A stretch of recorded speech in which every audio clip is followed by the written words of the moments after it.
Giovedì 21 novembre, buongiorno Sicilia da Angelo Gagliano.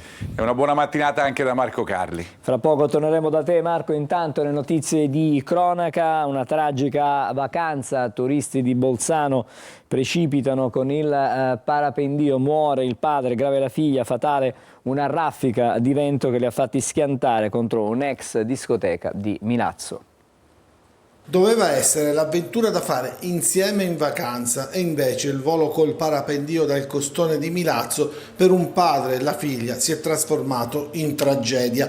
Un turista originario di Bolzano, Marcus Florian, 57 anni, in vacanza nel centro Mamertino insieme ad alcuni amici è morto a seguito di un incidente avvenuto nella tarda mattinata nei pressi dell'ex discoteca Cupole sul lungomare di Milazzo a causa del forte vento. A stroncarlo però un arresto cardiaco dopo che era stato trasportato all'ospedale di Milazzo. A prestare i soccorsi una squadra dei vigili del fuoco proveniente dal distaccamento di Milazzo. Dopo averli assicurati nelle barelle, i feriti sono stati trasportati in luogo sicuro e affidati al personale medico arrivato sul posto con 2 ambulanze per le prime cure.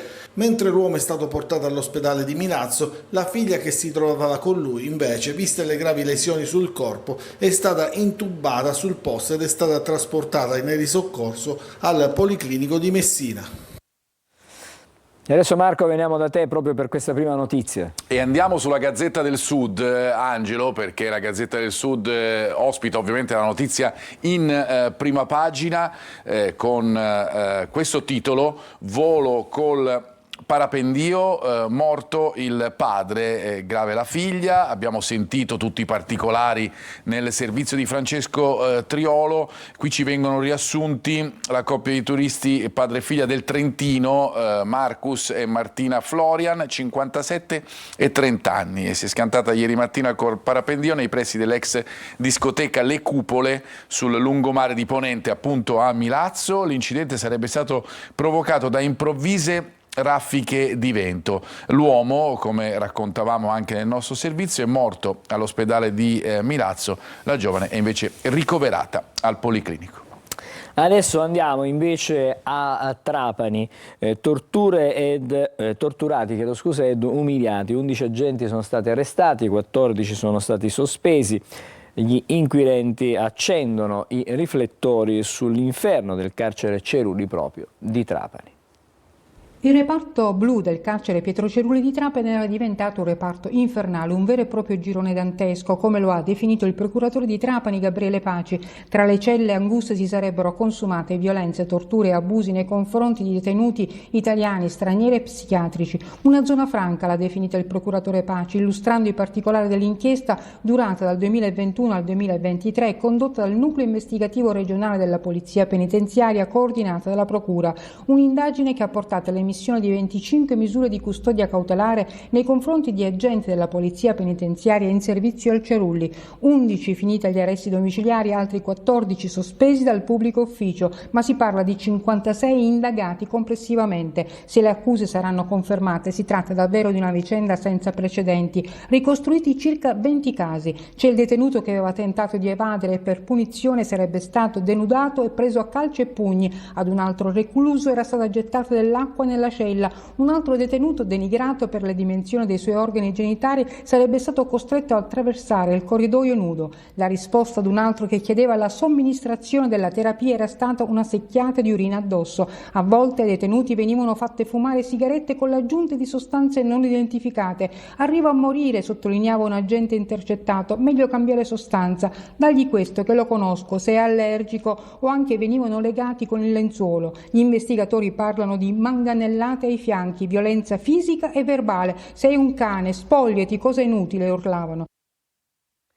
Marco, torniamo da te per questa vicenda che è davvero drammatica per chi magari è costretto da chi dovrebbe in qualche modo rieducarli, diciamo così fra virgolette, alla vita. Esattamente, il problema è come viene messa in pratica questa rieducazione. Abbiamo visto, abbiamo sentito anche nel servizio, c'erano vari metodi di queste violenze, no? E vengono riassunte un po' nei titoli che troviamo su molti quotidiani.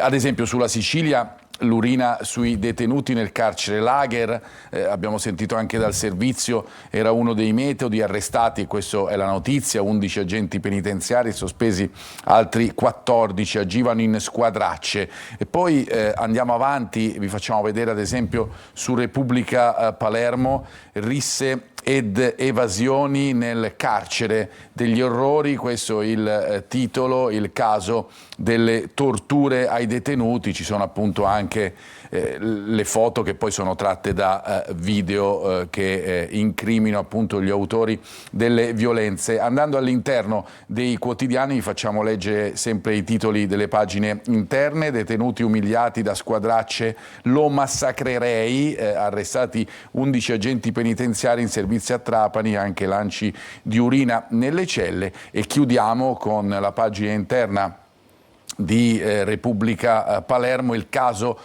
Trapani, l'accostamento, lo ritroviamo spesso qui in questa notizia, il carcere è diventato lager in un clima di tensione tra rivolte ed evasioni, la storia movimentata del penitenziario di San Giuliano, dove sono stati arrestati 11 agenti per torture, proprio il caso di dirlo, ai detenuti.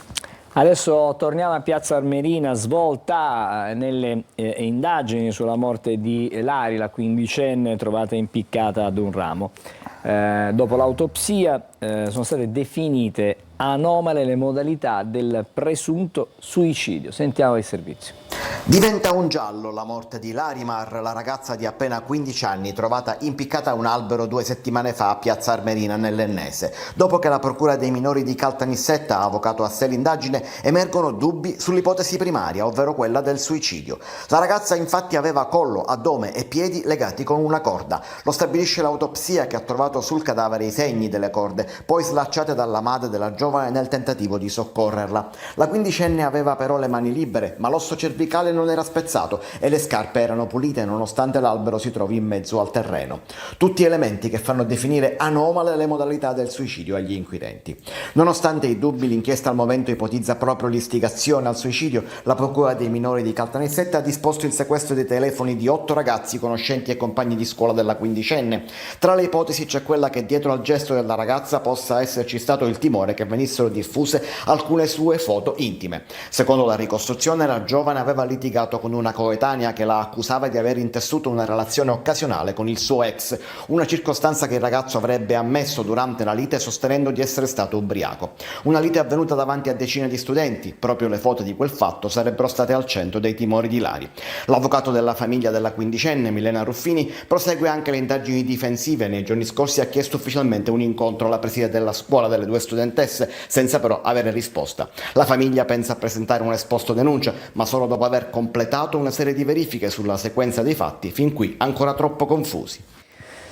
Probabilmente ci potrebbe essere una nuova, linea di indagine per quanto riguarda questa vicenda. Dall'autopsia ci sono elementi non in linea con un suicidio. Certamente oscuri e che alimentano anche i pensieri ed alimentano quello che abbiamo sentito all'interno del servizio, questa parola, questo colore che resta impresso, cioè il giallo, appunto, lo ritroviamo anche all'interno della Sicilia, il giallo shocking, la morte della quindicenne di Piazza Armerina. L'autopsia conferma i dubbi, appunto, come abbiamo sentito, sul suicidio: piedi, collo e addome legati e scarpe pulite. Ritroviamo ovviamente tutte le notizie che riguardano questi misteri su Larimar proprio all'interno anche del quotidiano La Sicilia. Anomalie sul suicidio, di questo si parla. Perquisizioni, le indagini in casa della polizia e sequestro dei cellulari per 8 ragazzini che conoscevano la vittima. Al momento non ci sono indagati. Intanto c'è la situazione della famiglia nella casa di campagna, dove i genitori scorgono appunto quello che è diventato per loro giustamente l'albero della della morte. Vi facciamo vedere che la notizia la troviamo anche sulle pagine interne del Corriere della Sera, giallo sulla quindicenne trovata impiccata, modalità anomale, ritroviamo questa dicitura anche all'interno di questo servizio, del titolo, l'autopsia di Larimar, aveva addome e piedi legati, sequestrati appunto i cellulari a 8 compagni di scuola. E adesso invece siamo a Catania, parcheggi che caos, tolleranza zero nel centro storico, i controlli inesistenti nei quartieri a rischio. Gli ambulanti inoltre in doppia fila o negli stalli AMTS e car sharing e la sosta a pagamento riserva delle sgradite sorprese. Sentiamo e vediamo. Auto in doppia e tripla fila, ambulanti sulle strisce blu o negli stalli del car sharing, carico e scarico a qualsiasi ora, incuranti dei cartelli e del codice della strada. Catania, ostaggio del traffico, dell'anarchia e dei paradossi, con strade vessate dai controlli, a volte rigidi e senza tolleranza come in via Milano, Pole, Leopardi ed altre, dove non si vede mai girare una pattuglia. Sulle strisce blu, tinteggiate e ben visibili, esattamente l'opposto di quelle bianche, quasi sempre scolorite, si passa da un eccesso all'altro. Ci sono strisce blu e strisce blu, ma forse il blu di via Leopardi è diverso dal blu di via Plebiscito? A quanto pare sembra di sì. Le macchine in sosta vietata devono essere verbalizzate, ma deve essere fatto tutto con un criterio. Ci sono alcune zone di Catania dove gli operatori sostali non passano completamente e alcune zone dove non puoi lasciare l'auto nemmeno per un minuto che ti trovi il verbale sul parabrezza. Cardello annuncia novità sulla sosta a pagamento e non solo. Stiamo portando avanti la richiesta per poter riattivare il quarto d'ora di cortesia, affinché le persone, se devono fermarsi per fare una commissione di pochi minuti, possono parcheggiare nelle strisce blu senza aver il pensiero del tagliandino o del verbale che verrà fatto, e in questo modo non verrà più giustificata la sosta selvaggia in seconda e in terza fila, che è quello che sta accadendo in questo momento. Strade ostaggio di automobilisti incivili e negozianti sempre più esasperati. Tolleranza zero, non ci si può fermare un attimo. Sosta e verde selvaggio in piazza Corsica, dove le fronde degli alberi sono ad altezza di bambino. Dulcis in fundo, vi mostriamo lo street control, fermo in doppia fila a largo Aquileia. Sarebbe un mezzo preposto per rilevare le infrazioni degli automobilisti, ma chi controlla i controllori? E adesso con Marco completiamo quella che è la rassegna stampa regionale di questa mattina. Noi andiamo a controllare i giornali e vediamo un po' quello che troviamo sulle prime pagine, spostandoci e ritornando sulla prima pagina della Sicilia, dove troviamo i due termovalorizzatori e il titolo sotto la testata. Una notizia importante: oggi in giunta il piano regionale sui rifiuti, nuovi impianti e appunto i due termovalorizzatori. Schifani che annuncia finisce l'era delle discariche, e poi i fondi dell'Unione Europea alla Sicilia, nello scrigno 1,7 miliardi ai comuni. Il problema è per Agrigento, che sarebbe appunto a rischio flop per quanto riguarda l'utilizzo di questi fondi. Vi portiamo adesso invece sulla prima del Giornale di Sicilia. I titoli di apertura sono quelli di cui abbiamo già parlato: il carcere dell'orrore a Trapani, e poi la vicenda di Lari a Piazza Armerina, i primi esiti dell'autopsia con il collo, l'addome e i piedi legati e le modalità di suicidio che sono anomale. Poi però troviamo ancora le altre notizie, quella sul piano per i rifiuti al varo in giunta con il sì, questa è una notizia importante, i termovalorizzatori, e poi ancora questi casi di raggiro nei confronti degli anziani, un'anziana vittima della truffa del falso incidente nella zona di Resuttana. E poi sul depistaggio invece a Caltanissetta, rinviati a giudizio due ex generali dei Carabinieri. Andiamo sulle pagine interne per parlare proprio del piano rifiuti. Ritroviamo questa notizia all'interno, nella prima pagina di Repubblica, con Schifani che avvia l'iter per gli inceneritori che verranno realizzati a Bellolampo, dunque dove c'è l'attuale discarica, e nell'area industriale di Catania. Costeranno, questa è la cifra prevista, 800 milioni di euro, ma c'è un ma. Servirà a portare la raccolta differenziata al 65% e questo è un dato significativo perché le città più grandi, lo sappiamo noi a Catania, sono molto indietro in tal senso. Andiamo a vedere poi su altri quotidiani come la Gazzetta del Sud come trattano la notizia, il nuovo piano della Regione con le discariche decisive e gli affari garantiti. Saranno ampliate, stiamo parlando delle discariche, e moltiplicheranno la capienza, dunque 9,5 tonnellate. Previsti 2 termovalorizzatori e impianti per gli scarti differenziati. Dunque questa è una notizia che tiene banco sui quotidiani regionali. Vi portiamo poi invece sulla prima di Catania del quotidiano La Sicilia per farvi vedere quello che troviamo proprio all'interno del quotidiano Etneo. Stiamo parlando dei lavori straordinari sui corsi d'acqua nell'area sud, quelli per intenderci che insomma quando piove possono creare dei problemi o li hanno già creati, ma non si opererà nella zona industriale. In 10 giorni canali in sicurezza, interventi contro gli allagamenti, dice l'assessore Petralia. I fondi dalla regione per Pantano d'Arci, ma serve ovviamente un piano in tal senso. Poi vi facciamo vedere questa foto che arriva da FCE che dona una nuova vita a 5 alberi di ulivo. Le piante erano state espiantate per i lavori della metro e adesso sono state ripiantate nelle zone, insomma un po' di verde, dicevamo, che serve anche alla città di Catania. Vi portiamo sulle pagine interne, sulla pagina interna proprio del quotidiano catanese per farvi vedere il titolo principale sui torrenti e i canali, la manutenzione che arriva entro 10 giorni.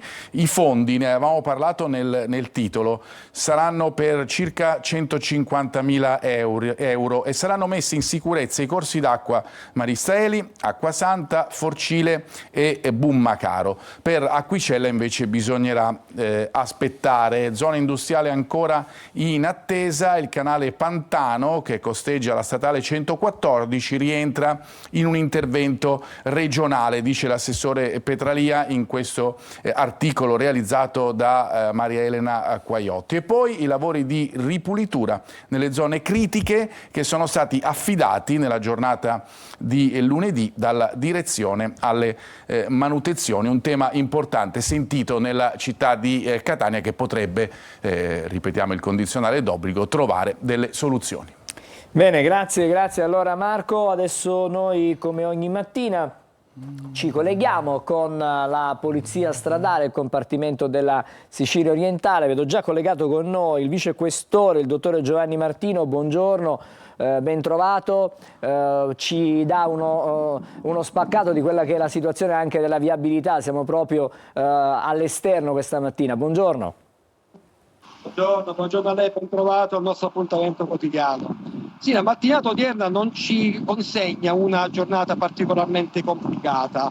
Abbiamo i consueti rallentamenti ormai cronici sulla tangenziale di Catania in direzione Siracusa e sulla diramazione che dalla tangenziale all'altezza dello svincolo di San Gregorio porta a Catania Centro, dovuti chiaramente all'ora di punta e quindi il traffico intenso. Diamo un'occhiata alle autostrade partendo dalla A20, la Messina-Palermo. I lavori sono stati quindi la viabilità è aperta, però abbiamo registrato stamattina la caduta di un albero all'altezza dello svincolo di Villafranca in direzione Messina che purtroppo costringe il transito sulla sola corsia di marcia, quindi facciamo attenzione perché questa cosa sicuramente comporterà rallentamenti. Sulla 19, la Palermo-Catania, registriamo ancora lo svincolo di Enna chiuso per coloro che vengono da Catania e quindi saranno costretti ad uscire allo svincolo di Taino o lo svincolo fruibile, quello di Mulinello. Per quanto riguarda la 18, la Catania-Messina, registriamo ancora rallentamenti dai vincoli di già di cereale dovuti al rifacimento del manto stradale a seguito dei fenomeni atmosferici avversi. Con riferimento invece alle strade statali, la 121, la Paternò-Catania, vede dei consueti rallentamenti dovuti all'orario di punta tra Piano Tavola e Mister Bianco, e la 192, la strada che costeggia l'autostrada tra Palermo ed Enna, vede dei lavori che costringono gli utenti in transito sulla statale 192 ad entrare in autostrada all'altezza dello svincolo di Agira per uscire poi a Catania e riprendere nuovamente la 192.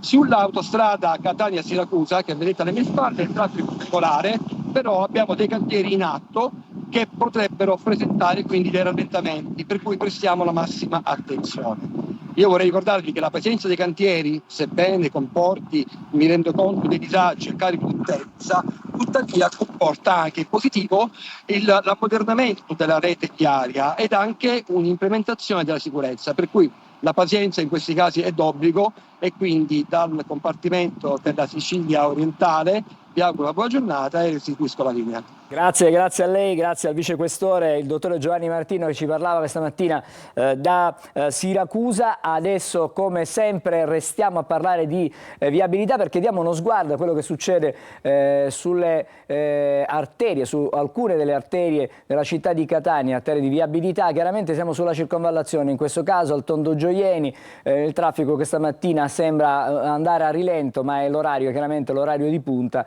Vedete, sia in direzione est che in direzione ovest la situazione è comunque quella di ogni giorno, con tante vetture che attraversano la città da est a ovest. Dalla circonvallazione adesso andiamo su via Vincenzo Giuffrida, auto in uscita, come vedete, situazione a rilento ma non troppo. In entrata al momento sembra piuttosto fluido il traffico. Grazie allora anche alla regia per questi passaggi e queste chiaramente immagini che arrivano dalla città di Catania. Adesso ci fermiamo e fra poco riprendiamo la lettura dei quotidiani, le notizie italiane ma anche quelle internazionali, con la rassegna stampa, come sempre con Marco Carli.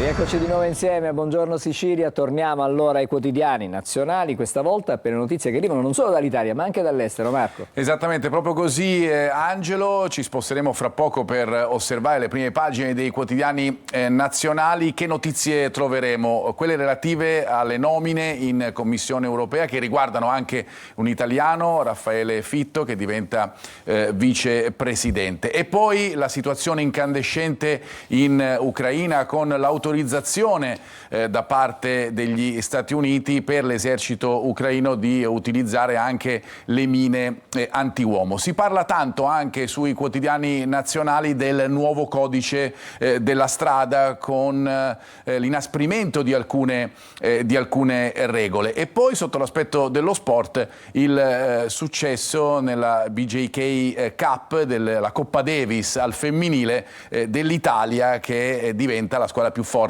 del mondo. Troviamo tutto questo, ad esempio, sulla prima pagina del Corriere della Sera. Il titolo è dedicato alla guerra nell'Oriente europeo, Russia, Stati Uniti, sale la tensione da Biden, mine antiuomo all'Ucraina, vi abbiamo detto, che ora colpisce anche con i missili britannici.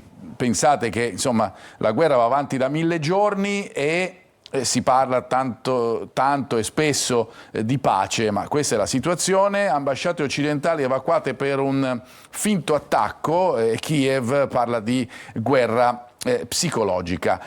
Di spalla troviamo sul Corriere della Sera, vedremo che in altri quotidiani invece è il titolo principale, il via libera in serata, la Commissione dell'Unione Europea, il sì dopo i veti per Fitto e Ribera, che sono vicepresidenti, trattative e veti nella Commissione Europea. E poi andiamo a trovare sempre sul Corriere della Sera, la legge, il nuovo codice della strada, in auto ubriachi o al telefonino, multe, come vi dicevamo, più severe. Infine la foto con i volti felici delle nostre tenniste, un momento splendido per il tennis italiano, le azzurre sul tetto del mondo al primo posto appunto e trionfano nella Billie Jean King Cup, travolgendo in finale la Slovacchia con la Paolini protagonista su tutte, ma ovviamente anche tutte le altre compagne di squadra. Andiamo, come spesso facciamo anche nelle pagine interne dei vari quotidiani nazionali, in questo caso utilizzando il Corriere della Sera ancora per darvi qualche nota in più legata ad esempio alla Commissione europea. Fitto e Ribera vicepresidenti, c'è l'accordo, perché questo è un accordo politico che ha portato a tutto questo, e vedremo anche come viene letto sui vari quotidiani italiani, tra popolari e socialisti. L'ultimo scontro sulla Spagnola, ovviamente stiamo parlando della Ribera dunque, e la battaglia di clausole, con Meloni che fa sapere, lei che era in Argentina ieri, l'Italia ritrova una sua centralità proprio grazie alla presenza di Fitto. L'altra notizia che campeggia appunto sulle pagine anche interne chiaramente dei quotidiani nazionali è relativa alla guerra in Ucraina, con gli USA che inviano mine antiuomo e Zelensky che comunque continua a dire senza aiuti la guerra è persa. Il messaggio arriva a Trump sulla Fox: utilizzati intanto i missili britannici Storm Shadow per colpire la Russia in profondità. Un'atmosfera di tensione che dunque regna. Ma abbiamo detto, ci sono quotidiani che appunto aprono con l'Ucraina, come ad esempio La Stampa, Ucraina orrore mine antiuomo, con Biden che consegna gli ordigni al bando in mezzo mondo, e Putin che parla di negoziati sì, ma alle mie condizioni. Ne abbiamo detto, insomma, è una situazione, quella in Ucraina, così come in Medio Oriente, di cui si discute da tempo per trovare una pace che non sempre è facile da trovare. Certamente queste notizie, ad esempio, della possibilità di utilizzare le mine antiuomo non aiutano in tal senso, oppure chissà mai serviranno da forzatura per arrivare ad una soluzione. Sul Domani, ad esempio, Ucraina, l'escalation non si ferma, la rabbia dei trumpisti su Biden. Kiev si prepara a nuovi bombardamenti, chiudono alcune ambasciate, anche quella italiana, e per cui chiaramente questa è la situazione che si respira in Ucraina. Mentre sul Messaggero vediamo che invece in prima pagina, come titolo principale, vi dicevamo, c'è chi sceglie l'Ucraina, c'è chi invece si dirotta la propria attenzione sulla situazione in Commissione europea. Sul Messaggero il titolo è "Nasce l'Ursula bis, Fitto vice, nella notte arriva il via libera alla squadra di von der Leyen". L'ultima mediazione è proprio su Ribera, l'altra vicepresidente insieme a Fitto.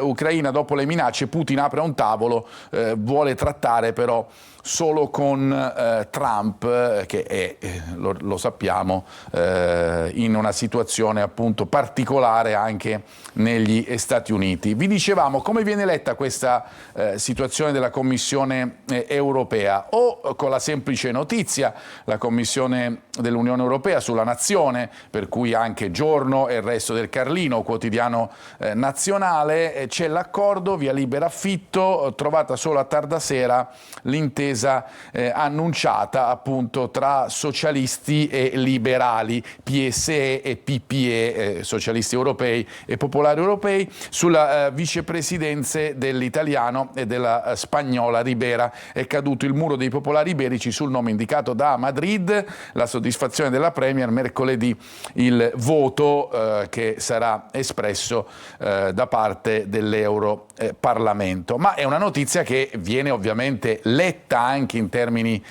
politici da parte dei quotidiani. Ad esempio il Manifesto, Vi sottolineiamo che nel titolo sotto la testata si parla ancora di tutto quello che è successo nel carcere lager di Trapani, ne abbiamo parlato tanto nella prima parte della nostra trasmissione, ma ecco qua la notizia sul passaggio a destra sul manifesto. Balla fino all'ultimo la nomina del meloniano Fitto a vicepresidente della Commissione dell'Unione Europea, è il PD che spinge i socialisti ad accettarlo, ma le manovre dei popolari contro la spagnola Ribera tengono tutti in ostaggio. La nuova maggioranza europea con la destra è già all'opera. Questa è la lettura del manifesto, mentre su Repubblica anche in questo caso l'apertura è sempre politica, è sempre dedicata alla Commissione europea col via libera a Fitto, raggiunta l'intesa a Bruxelles con la squadra di von der Leyen dopo lo scontro sulle vicepresidenze esecutive. C'è però anche una notizia legata ai migranti, con il primo sì a quello che ormai viene chiamato l'emendamento Musk, con la protesta del PD con tutto quello che ne consegue nell'accoglimento appunto dei migranti. Spostiamoci adesso sull'Unità. Anche in questa situazione è quella di Fitto la notizia principale. Passa Fitto, l'estrema destra scardina l'Europa liberale. Su queste nomine c'era stato uno scontro politico abbastanza acceso, ma è venuto fuori l'accordo con l'italiano che insieme alla spagnola Ribera, ripetiamo, sarà commissario. Non manca però il riferimento sempre ai migranti, con questa notizia che troviamo sull'Unità.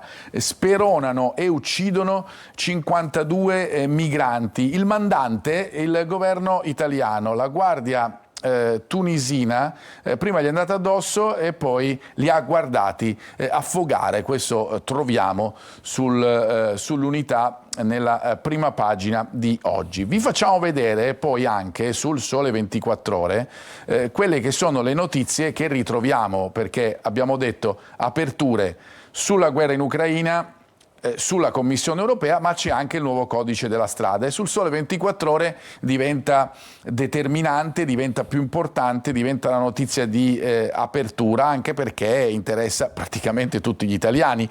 Tutte le strette, circolazione stradale, ad esempio cellulare alla guida, la multa è fra i 250 e i 1000 euro con la sospensione della patente. C'è poi anche la rivoluzione dei monopattini, l'obbligo di contrassegno dunque di assicurazione fondamentalmente, e di casco per tutti. Il Sole 24 Ore per tutti gli utilizzatori ovviamente del monopattino. Questo sul Sole 24 Ore, ma è la stessa notizia che ritroviamo anche su Italia Oggi. Insomma, le regole diventano più severe per chi guida, e anche in questo caso troviamo proprio l'apertura del quotidiano economico, secondo quotidiano economico dopo il Sole 24 Ore, ma anche giuridico e politico. Patente sospesa per chi è al volante col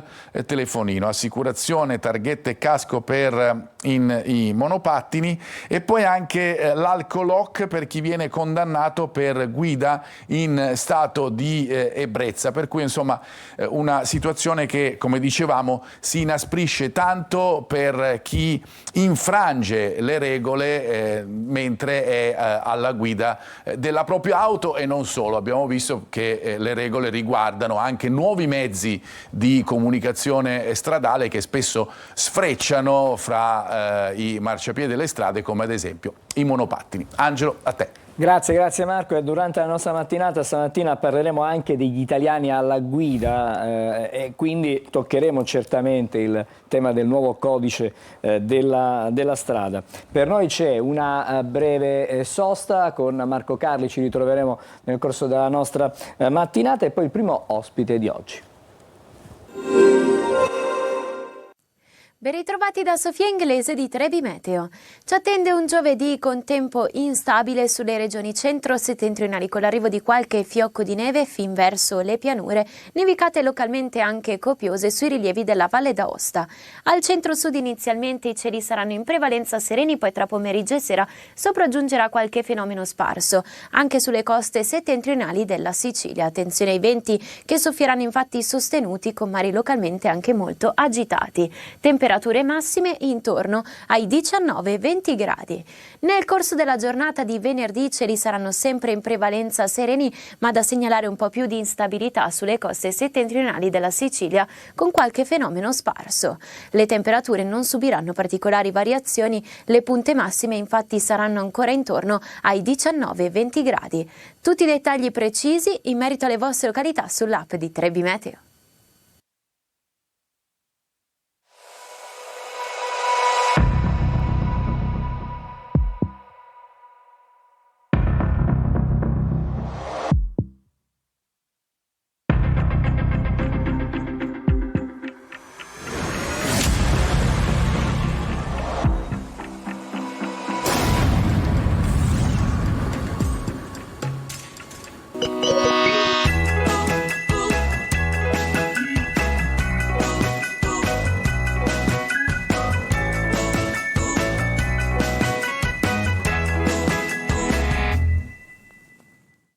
Eccoci di nuovo insieme e abbiamo i primi ospiti della mattinata. Do il benvenuto a Pinella Filetti, buongiorno, che è socia di Soroptimist. Sì.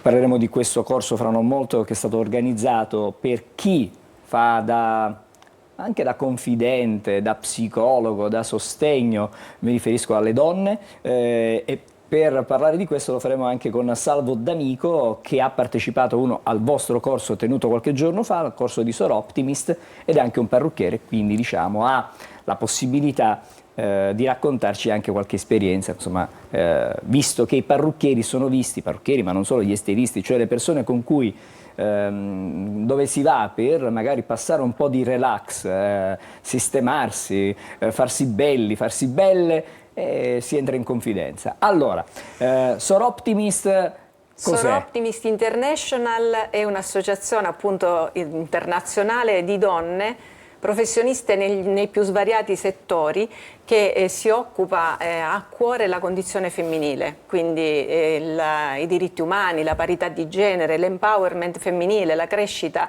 delle donne, e questo lo fa con progetti concreti, fra cui appunto il progetto che stiamo portando avanti, il Sentinelle nelle professioni contro la violenza, e in particolare questo è stato portato avanti dal club di Catania, di cui mi onoro di farne parte da circa un anno, e la presidente in carica Silvia Emmi mi ha dato appunto il compito di coordinare questo progetto e di esserne referente. Allora, abbiamo una sentinella, una futura sentinella qui in studio. Lo è già una sentinella. È già una sentinella. Già sono una sentinella, anche perché dico, il nostro ruolo, per quanto sia importante, è anche un ruolo molto delicato quando ci approcciamo con le donne, che spesso, oltre ad essere clienti, diventano anche amiche, però quando captiamo che ci sono dei disagi all'interno della coppia, o ci sono dei disagi di un amore tossico, chiamiamolo così, sicuramente noi siamo i primi a cogliere queste preoccupazioni, e quindi siamo in maniera del tutto naturale anche i primi che cerchiamo di dare, tra virgolette, dei consigli. Ma non avendo una competenza specifica in questo, ripeto, il nostro ruolo è sempre molto, molto delicato. E allora la competenza arriva da questo corso anche? Sì, diciamo che il progetto Sentinelle nelle professioni nasce da alcune considerazioni. La violenza di genere, diciamo che ha avuto un'escalation incredibile ultimamente. Una donna su 3 è vittima di violenza, e tra l'altro le donne vittime di violenza non parlano facilmente di questo problema, anzi non ne parlano proprio né con la migliore amica, neanche con i familiari. Per cui quello che è importante, nonostante nel territorio di Catania ci sia una rete veramente che sta facendo un lavoro importantissimo, però è importante espandere questa rete anche in settori più informali, quali possono essere appunto i luoghi, i saloni di bellezza, i centri estetici.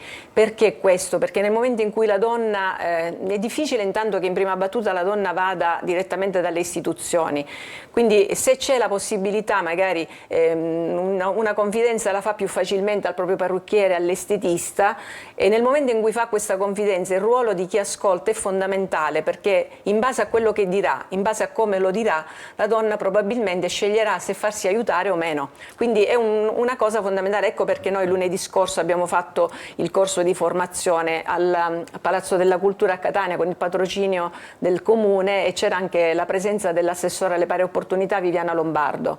Allora, a Salvo D'Amico, dopo questo corso, immagino che l'esperienza sul campo, intanto maturata negli anni, di avere ascoltato, perché si ascoltano, molte volte in maniera naturale arrivano queste confessioni, sì, perché infatti magari ci si trova, ci si rilassa, e lì forse il momento non dico ideale, però un momento in cui ci si sente liberi, fra virgolette. Sì, quella sicuramente è il nostro luogo di lavoro, sicuramente per le clienti che poi ci seguono da tanto tempo e lo vedono proprio come diciamo come un confessionale, un sano confessionale dove sanno che noi siamo lì per ascoltare. Infatti il nostro ruolo importante è quello dell'ascolto e spesso questo ci porta proprio ad essere un punto di riferimento per chi ha queste problematiche. Sicuramente quello che possiamo dire noi, perché non possiamo andare oltre con consigli specifici oppure approfondire in maniera importante, però sicuramente è quello di indirizzare in tutti i centri antiviolenza che ci sono sul territorio, dove in maniera completamente anonima si possono approcciare e iniziare a raccontare le loro storie magari non felici. E poi da là c'è un percorso più complesso che porta sino alla denuncia finale, qualora ci fosse la necessità. Ripeto, il nostro è un ruolo molto delicato e per questo ha bisogno di molto ascolto e di una certa preparazione che ci stanno dando. E allora arrivano, la formazione delle sentinelle serve anche a questo, ed è fondamentale però secondo me incoraggiare le donne, chi subisce insomma una violenza che non è soltanto fisica, sono tanti tipi di violenza, psicologica, anche sessuale, esatto, anche quindi, economica. Quindi diciamo che le donne sono restie, tanto restie a denunciare. Quali sono, diciamo, i due fattori, alcuni fattori, le condizioni che poi permettono alla donna di poter denunciare in qualche modo? Allora, intanto la donna è fragile nel momento in cui subisce violenza e non sono le donne fragili a subire violenza, ma è la violenza che fa diventare le donne fragili. Quindi siccome da soli non ci si salva, c'è bisogno dell'aiuto di qualcun altro. Ecco perché è importante la rete, perché in qualsiasi momento chi capta dei segnali deve sapere come indirizzare queste donne, quali parole dire, anche che cosa non dire e dove indirizzarle, perché la rete di aiuto naturalmente è quella istituzionale fondamentalmente, quindi dobbiamo essere in grado tutti noi, sentinelle appunto, a saper indirizzare queste donne e aiutarle proprio a fare la scelta di farsi aiutare. Tra l'altro noi giorno 18 abbiamo formato circa 30 sentinelle fra parrucchieri ed estetiste, ed erano sia del territorio catanese ma anche da altre zone della Sicilia e sono venute a trovarci, quindi un fiore all'occhiello, anche due parrucchiere da Sondrio che hanno preso l'aereo per venirci a trovare. Quindi per noi è veramente un importante seme che abbiamo piantato e speriamo, il club tra l'altro è il secondo in Italia a portare avanti questa iniziativa, ma dall'anno prossimo penso che si espanderà in tutti i centri club Soroptimist d'Italia, quindi siamo veramente orgogliosi di far parte di questo cammino importante per la categoria. Allora, il problema deve sorgere e la donna come lo deve individuare, questo problema come deve essere, un problema indesiderabile, un problema che è nascosto, un problema che fa stare male, insomma ci sono delle caratteristiche per cui a un certo punto ci si rende conto che si vive un disagio, si sta vivendo una situazione insostenibile. Diciamo che è un'escalation, da quello che ci hanno spiegato il giorno della formazione il centro Tamaia, che è stato con noi nella figura della presidente Anna Costa e la psicologa Vita Salvo, ci hanno spiegato appunto che questa è un'escalation, la violenza, di cui la donna si rende conto ma non riesce a venirne fuori. Quindi i segnali sono spesso anche fisici, perché c'è un problema, ci sono anche a volte appunto segnali fisici evidenti, e quindi nel momento in cui la donna vive da tanto tempo in questa condizione ci vuole una grande motivazione per venirne fuori. A volte possono essere i figli, a volte può essere veramente l'amore per se stessi. Ecco perché dobbiamo aiutarle anche con il lavoro che loro fanno tutti i giorni. Possiamo aiutare queste donne ad amarsi a tal punto da riuscire a dire no alla violenza. Questo. A questo punto, una volta che si è formati, all'interno del salone, immagino nei vostri saloni, nei centri estetici, si forma un team, no? Si fa gioco di squadra. Certo, anche perché essere sentinelle è una responsabilità per noi. Magari detto così può sembrare una... però dico, per noi adesso proprio è una responsabilità importante, anche perché spesso, come giustamente diceva Pinella, non ci sono soltanto segnali evidenti di violenza fisica, ma anche questi attacchi di panico, anche cose non dette che sta a noi captare e capire che la donna sta vivendo un disagio, e all'interno del gruppo sicuramente questa cosa sta prendendo piede. E a volte abbiamo fatto anche l'esempio: ma tu non pensi che la signora Tizio, la signora Caio abbia dato segnali di non essere felice all'interno della famiglia o di subire delle pressioni da parte del marito? Ma anche là non si possono dare dei giudizi, assolutamente no. Però ci stiamo più attenti, ripeto, è un ruolo davvero delicato e noi cerchiamo di portarlo avanti con molta serenità. Il vostro gruppo di lavoro chiaramente si confronta, come dicevi prima tu, vi confrontate, certo, e cercate di carpire alcuni segnali, no? Sì, ma che quello... possono essere, che ne so, un atteggiamento diverso rispetto alla volta precedente, per dire una cosa che può sembrare una banalità, ma da lì poi si possono cogliere degli aspetti che possono portare poi a scoprire. Ma spesso la donna dice: ah, ma ho i capelli troppo corti, adesso mio marito mi ammazza. Sicuramente lo dice in maniera ironica, non è che tutte le volte che le donne si tagliano i capelli i mariti lo ammazzano, però già detto in quel modo è come se fosse una sottomissione quasi da parte del marito. Però c'è anche da ricordare che non tutti i mariti sono così. Dico, ci sono mariti che accompagnano le mogli perché sono felici di vederle belle e di vederle sistemate, sia che sono donne che rimangono a casa a badare alla famiglia e ai figli, sia donne professioniste che stanno tutto il giorno fuori. Quindi c'è da dire anche questo. Chiudo con Pinella Filetti. Questo è stato un corso. Ce ne saranno altri? Avete un programma? Allora, sicuramente ci saranno altre edizioni, non perderemo di vista intanto le sentinelle che abbiamo formato, perché ci interessa anche l'esperienza che fanno. E poi, non so, pensavo oggi mentre venivo qui ad una frase che ho letto a Saggioli qualche tempo fa, è un pensiero molto importante. Oggi è il momento in cui ognuno deve fare la propria parte, e soprattutto serve che i forti mettano al servizio la loro forza di opere di bene, insomma, i forti diventino buoni, e che i buoni, che a volte non hanno tanta forza, diventino più forti. Quindi con questo concludo.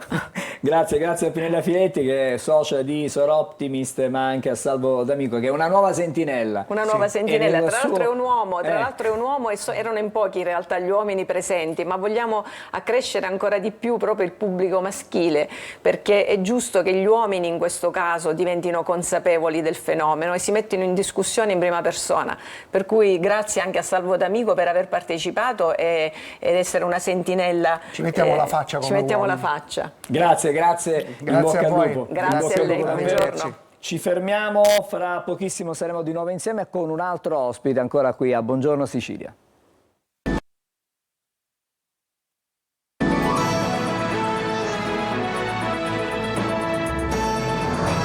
Siamo di nuovo insieme a Buongiorno Sicilia, adesso ci colleghiamo con Raffaele La Pietra, che è il responsabile dell'ufficio stampa dell'ANAS di ANAS. Buongiorno.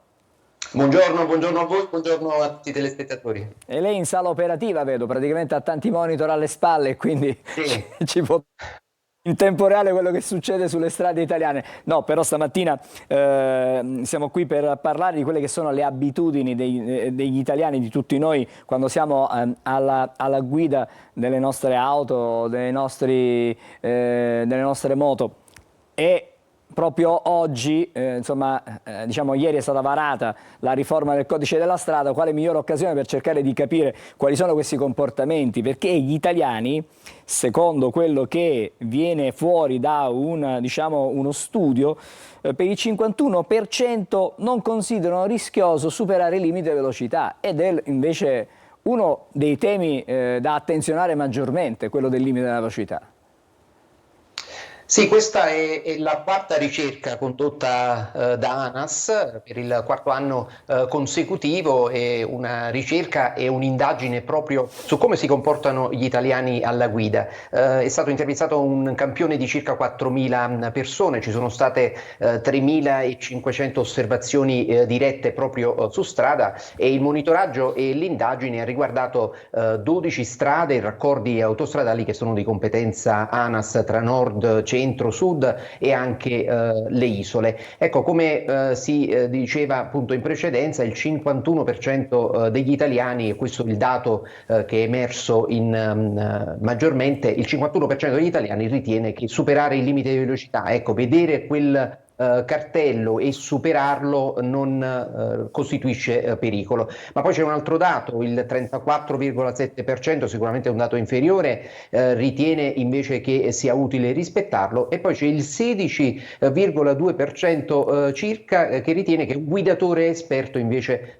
possa superarlo, e quindi questo, ecco, avendo un'esperienza alla guida, questo sempre secondo le interviste condotte in questa ricerca, avendo un'esperienza alla guida si può superare i limiti di velocità senza creare alcun pericolo né a se stesso né agli altri nel corso della circolazione, percorrendo appunto le nostre strade. Sulle cattive abitudini alla guida degli italiani pesa certamente anche, ecco, lo stiamo vedendo, l'utilizzo del cellulare in auto quando si guida. Adesso ci sono delle pene e delle sanzioni, diciamo così, più severe, la sospensione della patente, multe salatissime, ma questo cellulare quanto distrae? Io insomma lo chiedo a lei, dai dati che vengono fuori, c'è un leggero miglioramento forse? Allora, il cellulare assolutamente dobbiamo riporlo nella borsa, nel portaoggetti, dobbiamo davvero dimenticarlo quando ci mettiamo alla guida. È un appello che anche ANAS, attraverso le sue campagne di sensibilizzazione sulla sicurezza stradale, fa da tanti anni, dal 2015, per sensibilizzare giovani e adulti a non utilizzarlo. C'è però una lieve flessione che è venuta fuori da questa ricerca, almeno il 7,4% delle persone intervistate dichiara di non utilizzarlo, ed è una flessione rispetto al 9,6% del 2023 e il 10,6% del 2022. Questo fa ben sperare, ma naturalmente anche le pene più severe che riguardano appunto il codice della strada, che è appena diventato legge appunto nella giornata di ieri, dovrebbero attenuare ancora questi dati. Sicuramente sono utili le campagne di sensibilizzazione e hanno portato il loro effetto. Ecco, mostrare delle immagini e dire e rivolgersi continuamente ai giovani, soprattutto, di non utilizzare, di non distrarsi alla guida, può avere il suo effetto, ma non basta. Dottore La Pietra, un altro problema serio è quello della guida in stato di ebbrezza, cioè l'utilizzo di alcol dopo aver bevuto, quello che determina molto spesso delle tragedie sulla strada. Bisogna anche qui essere non solo censurare e quindi reprimere, però anche qui è importante la comunicazione, l'informazione.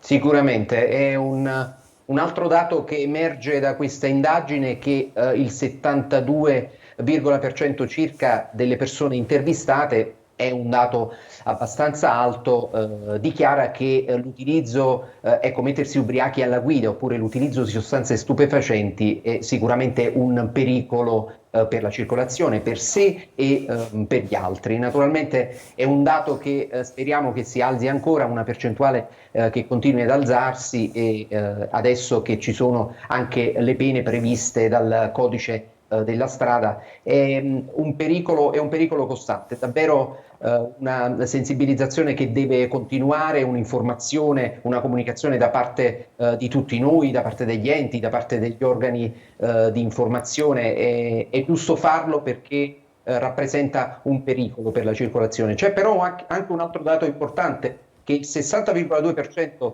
delle persone intervistate ritiene utile il codice della strada, e quindi ritiene necessario rispettare le sue norme.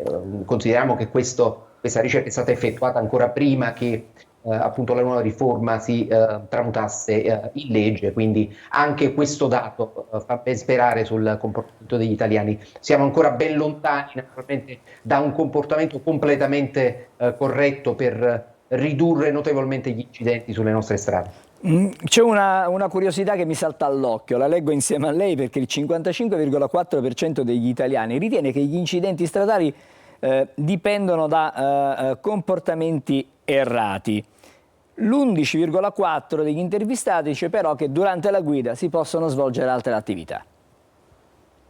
Sì, infatti questo è un altro dato che è emerso, perché molte volte le interviste in queste ricerche che sono state condotte in questi 4 anni sono state rivolte anche agli automobilisti, a cercare di capire cosa pensano del loro comportamento e cosa pensano appunto del comportamento degli altri. Ecco, dichiarare che si tratta di comportamenti errati è giusto, naturalmente, anche se è un dato basso, l'11,4% che dichiara che ci si possa distrarre alla guida, naturalmente non vorremmo mai vederla questa percentuale, ma purtroppo la distrazione c'è ancora la distrazione nell'ascoltare un messaggio, nel rispondere al telefonino, insomma anche quando ci si ferma nel traffico e quando si è in coda in un traffico rallentato, bisogna davvero dimenticare lo smart.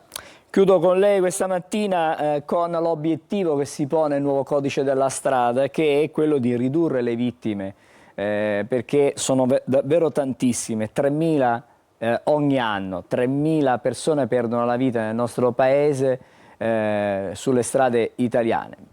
Con un po' di attenzione in più, con un po' con un maggiore rispetto delle regole della strada, con ogni probabilità questo dato potrebbe sensibilmente calare. Sì, lo speriamo, ce lo auguriamo tutti, con l'impegno di tutti, da una parte le campagne di sensibilizzazione e di informazione, dall'altra anche l'impegno degli enti gestori delle strade. Ricordiamo che ANAS, come è stato annunciato anche nel corso della conferenza internazionale sull'obiettivo zero vittime, che si è tenuta appunto a Roma mercoledì scorso, ha dichiarato che nel primo semestre del 2024 già sono stati investiti 780 milioni di euro per la manutenzione delle strade, una manutenzione programmata, una manutenzione ordinaria per garantire la sicurezza alle nostre infrastrutture, il maggior comfort di guida. E poi non dimentichiamo anche l'impegno di ANAS per la digitalizzazione delle strade, perché anche il progresso e la tecnologia sulle nostre strade rappresentano la sicurezza per i nostri utenti, quindi l'impegno deve essere massimo da parte di tutti. Grazie per essere stato con noi questa mattina, grazie al dottore Raffaele La Pietra, che è responsabile dell'ufficio stampa di ANAS. Buon lavoro. Grazie, buon lavoro anche a voi.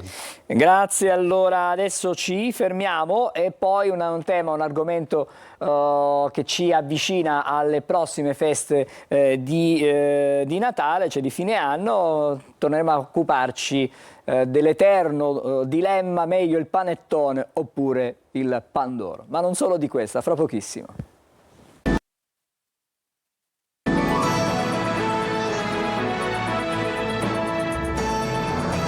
E allora, come annunciato, con noi in studio c'è Peppe Leotta, buongiorno. Buongiorno a voi. Rappresenta la Confederazione Pasticceri Italiani. Giusto, esatto. In termini proprio stretti, Compay. Per la Sicilia. Per la Sicilia sono il presidente, allora, sì. Il grande dilemma, quello che tutti a Natale si chiedono: ma meglio il panettone oppure il pandoro? Si preferisce il panettone oppure il pandoro? Noi ieri abbiamo fatto un mini sondaggio in città, siamo stati a Catania per essere precisi, vediamo come. Classico. Solo esclusiva di Bronte. Assolutamente sì. Panettone, assolutamente. Con i canditi o senza? Con i canditi. Allora, non abbiamo risolto però la questione perché sono divisi. Si sono divisi in particolare, però i numeri ci dicono che il panettone l'ha vinta questa gara. Ma perché i giovani forse preferiscono il pandoro, probabilmente c'è questa Rispetto tendenza? al panettone, perché? Perché quando si va ad assaggiare un panettone di qualità nessuno ama i canditi, ma in realtà se mettiamo prodotti di qualità dei buoni canditi vedrete che si innamorano anche di quel prodotto lì. Allora, questo dilemma non lo risolveremo mai. No, non lo risolveremo. È Questo, una questione di purché gusto. siano buoni, genuini e artigianali. A proposito di panettone buoni, genuini e artigianali, poi dopo parleremo di altro, però una tutela del panettone artigianale va fatta. Sì, va fatta. Attualmente dal 2005 c'è in vigore una tutela, un disciplinare che tutela questo prodotto nella sua ricettazione, però è fatta troppo a maglie larghe e quindi sotto lo stesso ombrello ci stanno quelle industriali e quelle artigianali. Infatti noi proprio quest'anno abbiamo attivato un iter con il ministro Francesco Lollobrigida, siamo stati ospiti come Compait al Senato per tutelare questo prodotto ed evitare, sottolineo ancora più come deve essere fatto, quindi si chiamerà panettone italiano naturale. Questa sarà la prossima dicitura se tutto speriamo va a buon fine. Tra l'altro è stata fatta È anche il panettone tradizionale? quello tradizionale fatto proprio degli artigiani per differenziarlo da quello artigiano, perché ancora oggi tra i consumatori c'è tanta confusione e noi artigiani ci tocca educare il consumatore e far capire perché ha un costo così esoso. Però negli ultimi anni il mercato del panettone artigianale è cresciuto, sta crescendo. È cresciuto tantissimo, ormai diciamo che tra gli altri dolci icona della pasticceria italiana nel mondo si è imposto anche il panettone, però paradossalmente pensate che i primi produttori al mondo di panettone è il Brasile, a seguire il Perù e al terzo posto ci sta l'Italia. E adesso noi ci siamo accorti della grande cultura che abbiamo nei dolciari, stiamo cercando di tutelarlo, ma ormai una volta che ha valicato i confini nazionali è qualcosa di inarrestabile. Ma il nostro panettone a chi piace di più all'estero? Devo dire che piace molto ai francesi, tutto il mercato europeo, addirittura gli inglesi hanno sostituito a Natale il loro pudding, che è un dolce tipico loro natalizio, col panettone appreso, e loro è un popolo molto orgoglioso e tradizionale, quindi dobbiamo essere orgogliosi di questo. È un altro prodotto che insieme, dicevo, ad altri dolci come il tiramisù, cannoli e cassate, i panettoni tra i dolci più famosi al mondo. Il 2023 ha rappresentato una sorta di anno di svolta, di ripresa, diciamo, per questo mercato nell'export. C'era stato il periodo del Covid, si era un po' bloccato tutto. Però neanche quando è il periodo del Covid si sono attrezzati con le spedizioni, anzi possiamo dire che col delivery ha funzionato tantissimo. Chi era già attrezzato nelle spedizioni ha avuto quasi un incremento, perché tra cene fuori e quant'altro le persone stando a casa ordinavano e festeggiavano il Natale in casa. Ci diceva prima che questa nostra tradizione sta crescendo all'estero, i paesi europei apprezzano moltissimo, ma a casa nostra come andiamo? A casa nostra andiamo che piace sia il pandoro che poi non deve mancare, perché dobbiamo accontentare tutti quanti. Però dobbiamo sfatare anche un mito, no? Che il pandoro perché sembra più semplice e più leggero. Ma in realtà è più ricco di grassi. Perché c'è tanto burro? C'è più burro rispetto al panettone. Addirittura il panettone per disciplinare non deve avere meno del 16%, perché dobbiamo dire che su l'etichettatura è tutelato, quindi ci sono dei parametri che bisogna rispettare. Però è un prodotto fantastico il panettone, perché? Perché proprio perché contiene canditi. Attraverso questo lievitato noi possiamo far veicolare la ricchezza di un territorio. Ad esempio, se io devo spedire un panettone siciliano, gli metto i fichi canditi, quindi metto prodotti, i mandarini canditi da me, cedri, tutti quegli agrumi fantastici che la nostra terra ci offre. Chi magari lo fa, che posso dirti, in Piemonte, gli mette i marroni canditi dentro. Quindi è un prodotto per veicolare il proprio territorio, quindi è veramente una genialità di prodotto che nasce intorno al 1500, che poi si è evoluto nel tempo, perché prima non era un prodotto così alto. Difatti panettone si dice pan de ton, che vuol dire il pane dei nobili, perché una volta il pane in Lombardia si faceva solo con la farina di mais, mentre per la vigilia di Natale si faceva con la farina di frumento, perché era qualcosa per i nobili, e tutti in quei giorni della vigilia dovevano mangiare lo stesso prodotto. Infatti era il pan de ton, una delle tante leggende e diciture, perché stiamo parlando del 1450, alla fine dei giorni nostri. Tornando sempre al panettone, diciamo artigianale, si producono più panettoni o più pandoro? Panettoni, si producono molto più, siamo a 70 col 30%, 70% panettoni, 30, ma perché il Pandoro è rimasto quello ed è quello immutato, bello, così che fa Natale con la sua neve di zucchero sopra.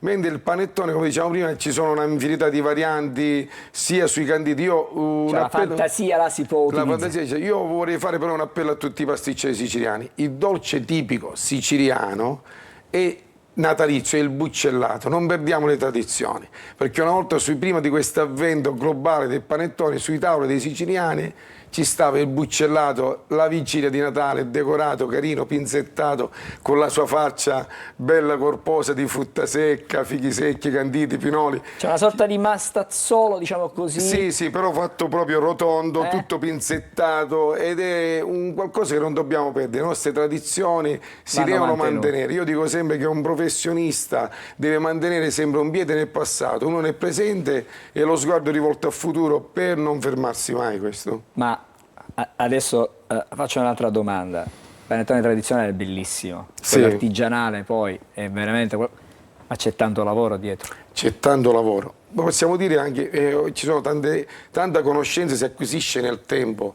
perché se parliamo di lievito madre bisogna padroneggiare una materia viva, bisogna capire come si comporta questo prodotto, la differenza da quello infatti industriale, che loro si avvalgono di tanti prodotti per facilitare la produzione e standardizzare il prodotto, rendendo al minimo i rischi di errore. Però possiamo dire ai nostri amici telespettatori, per capire subito se un panettone è artigianale o meno, basta guardare l'etichetta, se hanno più di 30-40 giorni di scadenza non è un prodotto artigianale.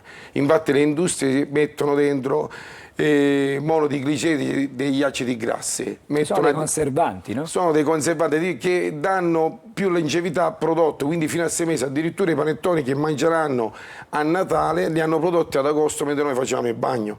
Quindi considerate questo un prodotto che quanto possa essere naturale, spendete qualcosa di più, ma a Natale una volta mangiamo qualcosa di buono, voglio dire, anche perché questi prodotti industriali sono prodotti civetta che servono ad attirare i clienti nei supermercati, perché poi comprano il panettone a 3 euro ma spendono 150 euro di spesa. Allora, quindi ci ripromettiamo da qui a Natale magari di rincontrarci di nuovo e fare con magari piacere, e prometto di portare un buffet dei dolci siciliani. Interessante, molto interessante. Grazie allora a Peppe Leotta per queste informazioni che rappresenta la Confederazione Pasticceri Italiani. Buon lavoro, difendiamo quelle che sono le nostre tradizioni. Adesso sono le pillole di almanacco e poi cercheremo di capire che cosa ci riservano le stelle oggi, come sempre con Marco Amato.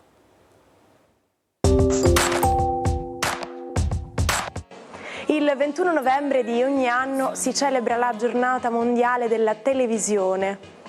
In occasione del World Television Day ricordiamo il primo forum televisivo mondiale tenuto dalle Nazioni Unite il 21 novembre 1996 sulla crescente importanza della televisione ed il ruolo sociale che questo mezzo rappresenta. Si tratta di uno strumento che è in grado di informare, influenzare l'opinione pubblica e divulgare informazioni scientifiche.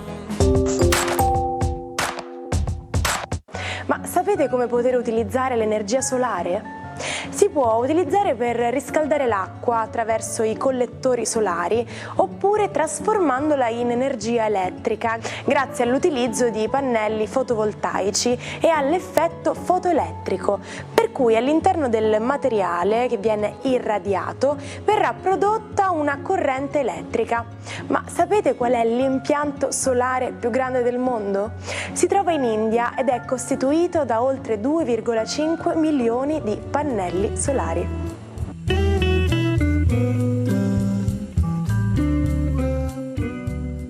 Allora, eccoci di nuovo insieme, adesso come anticipato le stelle con Marco Amato e la sua tazzina che è tra l'arancione e il blu stamattina. Esatto, arancione e turchese. Buongiorno Angelo, buongiorno Sicilia. Buongiorno. Tazzina di design oggi dal colore caldo e generoso, proprio come l'evento zodiacale che accade oggi, l'entrata del sole in Sagittario. Ma prima di parlare di stelle, parliamo di star, parliamo di Riccardo Zanotti e la sua band, ovvero i Pinguini Tattici Nucleari. Ebbene, è in uscita il loro ultimo singolo, Islanda, che anticipa il loro nuovo LP che si chiamerà Hello World. Ebbene, dopo il successo di settembre, dove hanno lanciato una canzone dal titolo molto curioso, ovvero Romantico ma muori, ecco, è già disco d'oro. I Pinguini Tattici Nucleari si propongono con questa novità che uscirà il 6 dicembre, quindi proprio con il Sole in Sagittario. Riccardo Zanotti, che è il capitano della band, è del segno zodiacale della Vergine. In tutti i movimenti planetari che riguardano questo segno zodiacale, dopo una lunga gestazione, finalmente partoriscono i frutti di tanto lavoro. Il segno zodiacale della Vergine è il segno imbattibile nello zodiaco in quanto ha capacità di analisi e catalogazione. È un segno altamente filologico, per cui tende molto ai significati ed è anche molto scaramantico. La Vergine, che invece che viene a volte tacciata di essere noiosa e a volte un po' precisina, nasconde in realtà un segreto, proprio perché, essendo uno dei 4 segni doppi, è l'unico che non reca nulla nella sua iconografia che ci dice che è un segno binario, a meno che non sappiamo chi è la Vergine, ovvero Core, figlia di Demetra, dea delle mesti e dell'agricoltura. Dopo il rapimento di Plutone viene costretta a metà dell'anno a essere dea della vita e a metà dell'anno dea della morte. Quindi la Vergine porta dentro di sé il conflitto tra Eros e Thanatos, amore e morte. Ebbene, oggi con l'entrata del Sole in Sagittario invece c'è una ventata di ottimismo e quindi i segni zodiacali di fuoco sono privilegiati. Ariete, Leone e Sagittario godono di nuove e più potenti energie. Se va bene ai fuoco, va bene anche agli aria. Quindi il migliore amico del Sagittario è sempre l'Acquario, ma anche Sua Maestà Bilancia troverà molti benefici in questa nuova configurazione, un po' meno i Gemelli, chiaramente perché il Sole sarà in opposizione a questo segno zodiacale. I Terra, Toro, Vergine e Capricorno riescono comunque a essere più leggeri, anche perché l'uscita del Sole in Scorpione non è più opposta finalmente al Toro, che riprendono un po' di quota finalmente. Il Capricorno e la Vergine riescono anche a intravedere un pochino di leggerezza in più nei loro affari, che sempre li schiacciano un po'. Acqua, Pesci, Cancro e Scorpione. Seppure lo Scorpione perde la potenza del Sole, acquista sicuramente una maggiore fortuna in termini economici, mentre invece i Pesci stanno spingendo molto da un punto di vista carrieristico e saranno molto esigenti. Il Cancro invece si disconnette un po' e pensa un po' per i fatti suoi nel suo mondo romantico a tutta una serie di evoluzioni.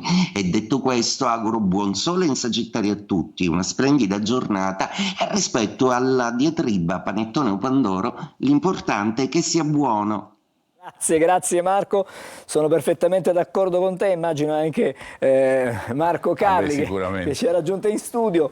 E adesso chiudiamo con qualche pillola di sport. Qualche pillola di sport, perché sono sicuramente brave, saranno sicuramente brave e lo sono state le nostre tenniste. Ne abbiamo parlato durante la prima parte della nostra trasmissione, ma andiamo adesso sulla Gazzetta dello Sport perché e il titolo principale ve lo facciamo vedere perché a noi piace farvi vedere le differenze anche nei quotidiani, in questo caso un quotidiano sportivo che apre col tennis e non col calcio, perché di solito le aperture sono sempre dedicate allo sport principale. Ragazze che forza, questo è il titolo. Non solo le ragazze che hanno vinto la Coppa Davis al femminile, perché adesso c'è la Davis al maschile che parte da oggi pomeriggio. L'Italia gioca con l'Argentina, non è un gran match, nel senso che l'Italia è favorita, però le partite, come sappiamo, Angelo, si devono sempre giocare. A proposito di partite, ritorna poi il campionato di Serie A nel fine settimana,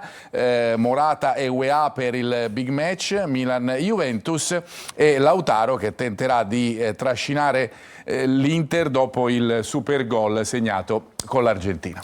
Grazie Marco, buongiorno Sicilia, torna domani mattina e come sempre ci salutiamo in musica, stavolta lo facciamo con i Queen.